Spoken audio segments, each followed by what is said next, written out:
and what I do professionally is I am a concept artist for games and for films. Which means I design things for people to approve and then get it finalized. That's the professional side of me, which I don't like to talk about because that's not me at all. I always saw myself as a visual artist, and that's the only thing that I would like, call myself ever. So like what is other color? I'm getting most of this book, but I'll just like have a small talk over it. It's basically a parody and a critique of the old charts that we had in school. And if you observe the old charts, like they're filled with propaganda, I mean, like, I don't see how it's a good habit to join NCC. It makes no sense at all, or to join like any organization, like whatsoever. I mean, like getting up in the morning, washing your hands, brushing your teeth, good habits, bad habits. I mean, it's all good.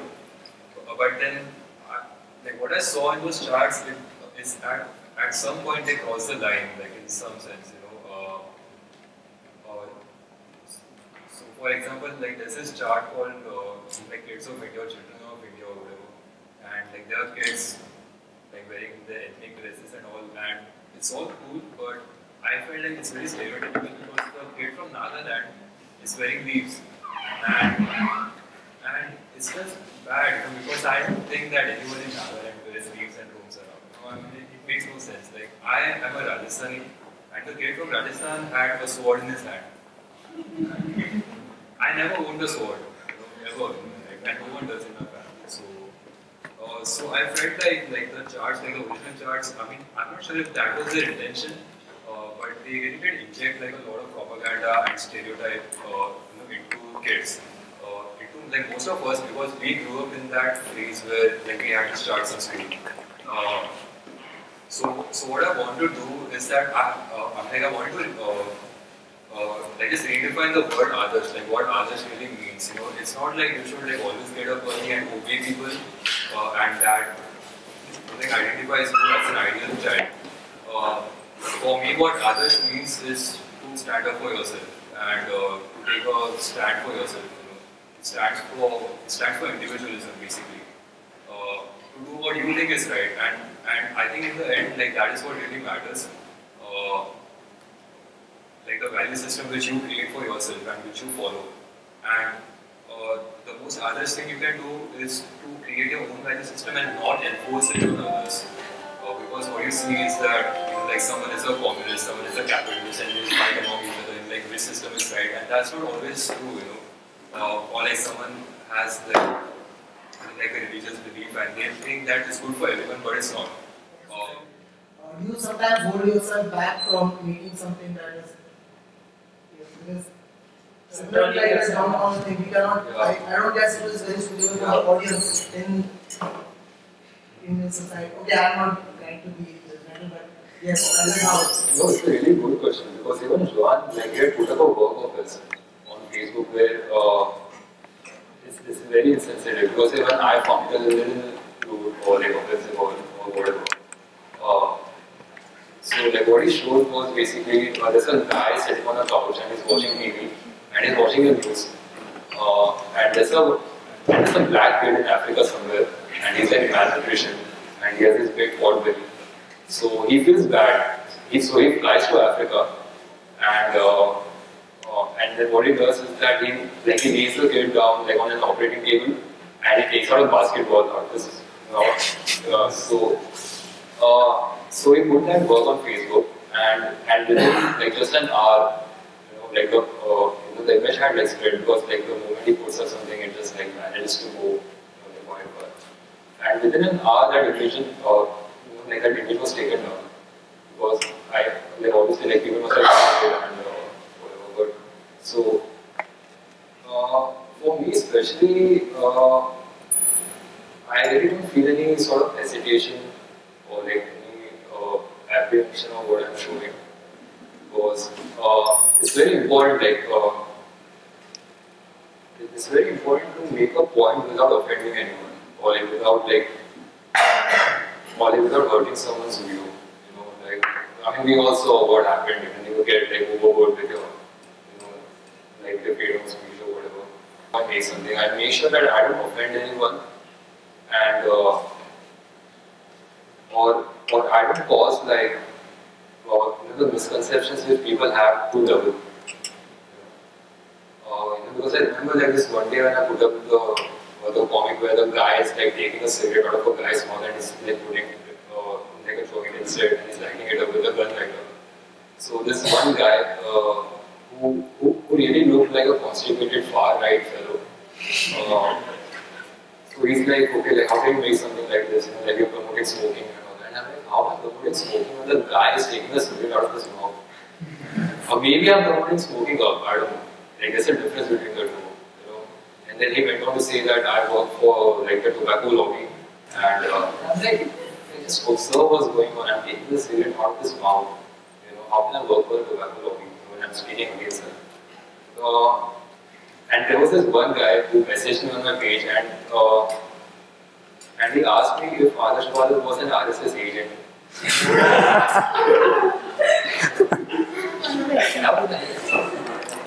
I'm not done with the answer.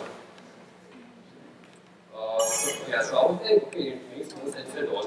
And the reason why he thought so is because I tend to involve a lot of Hindi in my work. Like Chill is written in Hindi, Swag is written in Hindi. And now people have started to comment in Hindi, which I hate, which I absolutely hate, you know. And I don't approve of the racial slurs which they use, you know, the N word. I mean, like, don't use the word if you're not a black person, you know, because otherwise it's racist. But anyway, I can't control like whatever they type. But anyway, he thought like Adarsh Bahadur was an RSS agent because I use a lot of Hindi and he's wearing khaki shorts. I was like, I don't know the right state of mind. Like, what are you saying, man? You know? He's not wearing a white shirt, so I don't see why he would wear a channel. So I have to be a little careful when I'm making things, and there are a lot of ideas which I haven't made because I know that they're going to cause a lot of problems. But the important part is to still like to let the ideas out, because I can't like just keep them in because they'll choke me. You know? I mean, I never put like the direction of ideology and religion because I think those two things are toxic. And I personally am a nihilist. I don't care about anything. You know, like some people like they are leftist and they are like right wing or like they are like Marxist or like whatever. But and that's precisely the problem. Because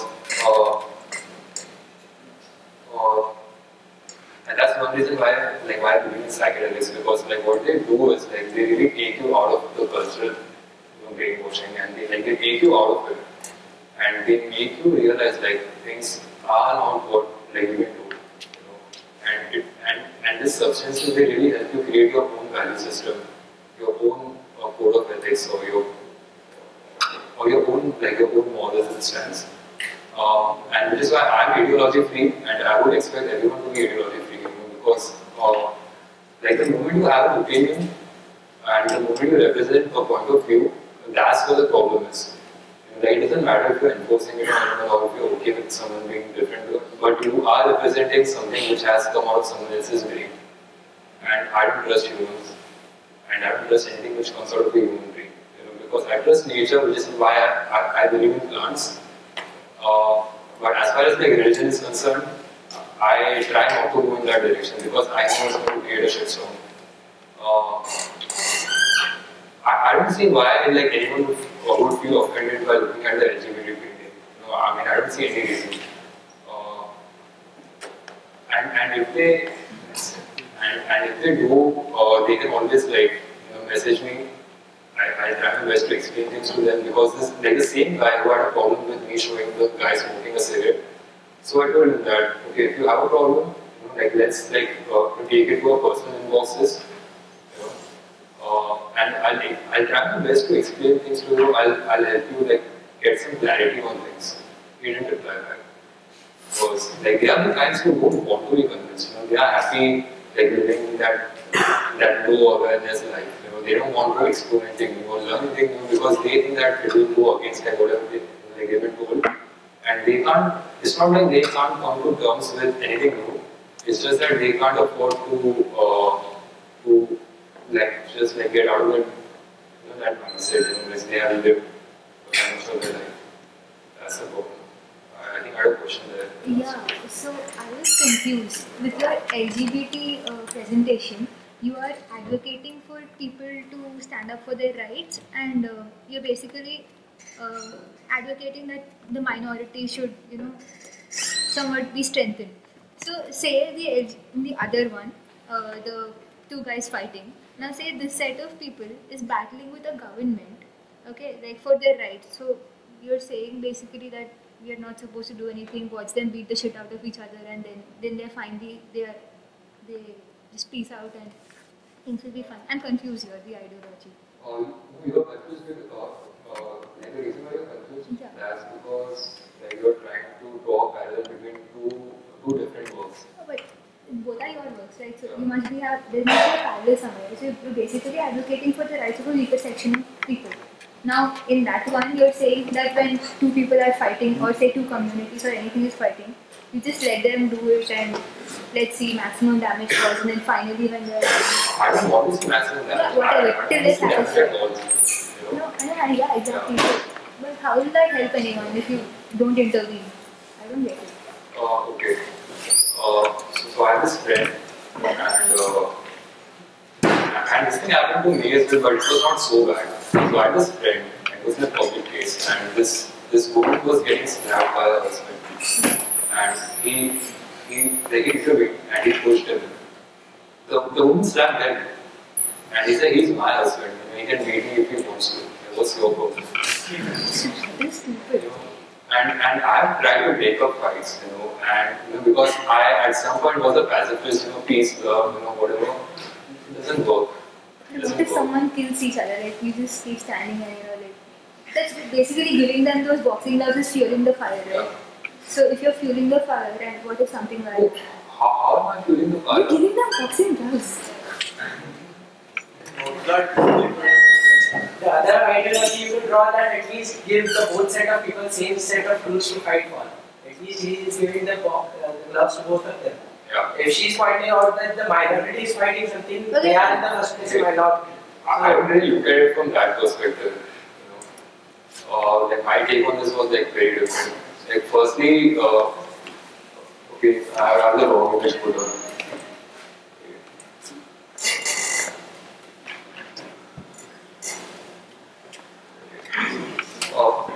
First of all, like we are primates, Yeah.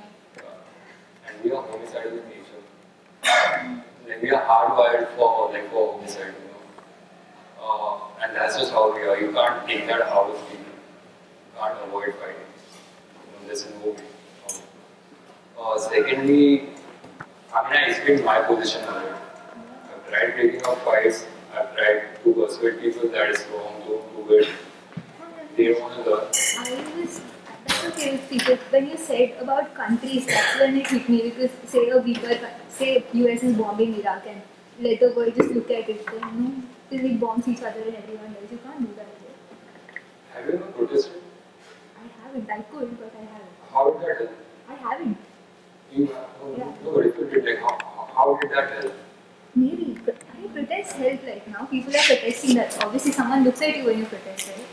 Like you're getting attention towards your cause when you In protest. China, like in the late 80s, like when over 1 million people they descended on the square, like in Beijing. Yeah. So like what was the outcome? That is just an exception. Most protests have outcomes. People protest because they know No, the you bigger protest difference. because you expect an outcome. Yeah. And 1 million people is not a small number. And China is still in the same state as it was. My point is that what I'm trying to do is I'm not trying to change the system or change ideologies or whatever. I'm trying to change minds. To change mind and everything else will fall into place. Yeah. Sir, you just said that it doesn't help to.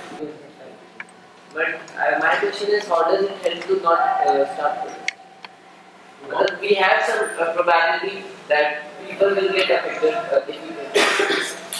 But if we don't protest, we lose that small probability. The way I look at it is that like the outcome matters. And like when like Gaza was being founded and like the people in Bombay were protesting, like just explain the logic of like first taking the permission from the cops to protest. Like why do you need permission from cops to protest? You're protesting against the machinery and you need permission from the machinery to protest. So for me, like if you go on, if you go on the streets, it's a futile attempt. For me, like the most effective way is the discreet way, it's the guerrilla way. Change minds. Change minds. Like I keep saying this to everyone: don't change anyone's point of view or what they believe in. You change their minds, like at the very core of the subconscious. So I think this came up just now, and what do you think about what happened in Paris? Because it is like a suppression of freedom, and it is totally your choice to make whatever you want. But I just thought that it's like a really good idea to make a just speech early. That's my The dream of Alas Palas is that it stays away from current affairs as far as possible. Because they all are like, unlike for the lack of a better word, they are like volatile in nature. And like I said, I'm like ideology free, and I want to work to be ideology free.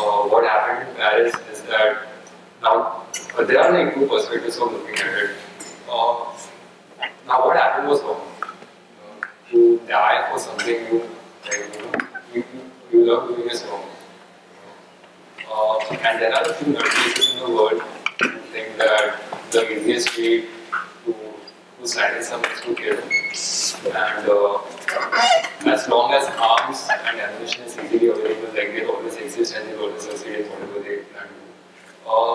As far as the work of the magazine is concerned, I'm not very sure if that is like the right use of freedom of expression or if it's an abuse of it. Because like you need to understand one thing, like to keep doing what you love to do, you have to be alive. And when you deal with such nutcases, there is high probability of you dying. So, and like for the previous question was satire means. Like satire is supposed to be smart, it's supposed to be witty. It's not supposed to be offensive. Because Voltaire was like the father of satire. If you read his works, it's not like, I mean, like they really spark a thought, man. They didn't piss you off. Give me a second.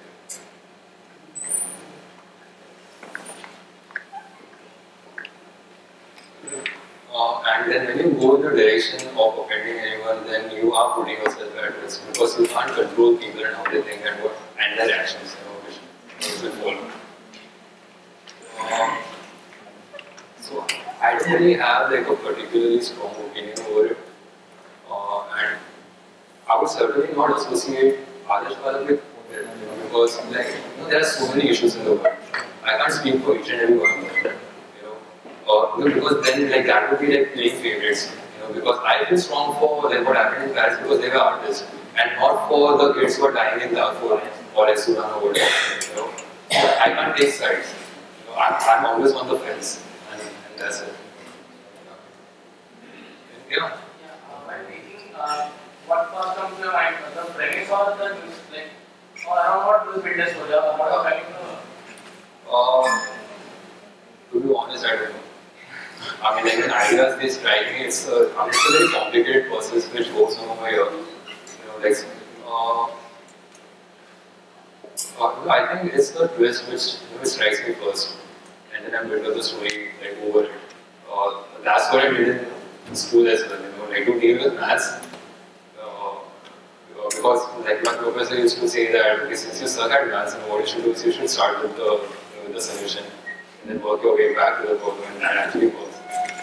So I start with a twist, and then I think of the premise, like where is it set up, and then I think of the rest of the two panels, because like when you have two extremes, like two extreme points, it's easy to work on the surface between them.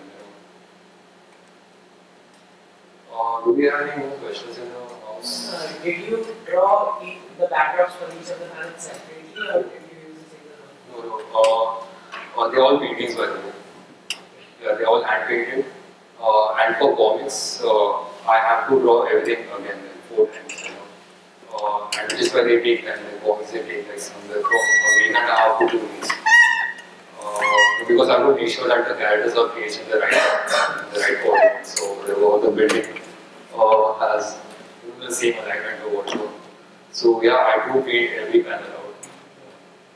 Medium? It's watercolors for the most part.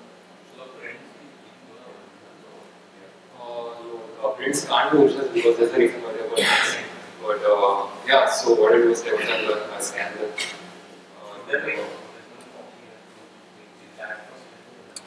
Not at this point. Yeah. Hopefully, like I'll like, expect them to gain some value in the arts and then start selling them. But yeah, till then, I don't personally feel like selling my originals, because I'm just too attached to them. When you take something, you put a chunk of your soul into it, and you can't just give that away. Unless it's for a good price. Yeah, in which case it's okay to sell the hot price. Does it help you financially? Yeah, actually, in fact, like up until a month back, like this is what I was doing full time, and I was like making more like selling prints than my day job. So I felt like okay, I should like just quit everything and I'll pursue this full time, but it didn't quite work, and I had expected it not to because like I mean, there's one thing that you realize when you work as a professional artist, I mean, like, in the professional industry, like advertising or gaming or whatever, and then you have your own thing going on, is that like, you have to juggle them both.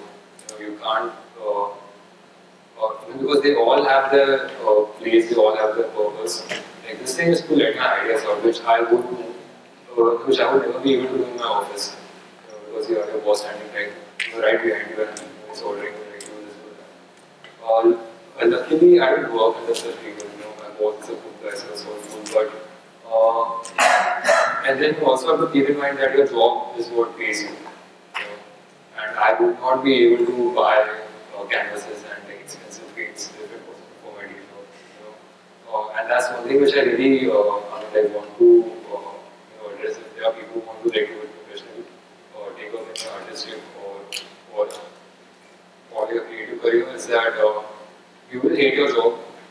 It's normal to hate your job, and you should by no means fall in love with your job, because that's the worst thing you can do as a creative person. Never fall in love with your job, because at the end of the day, you should always know that you are working for someone else.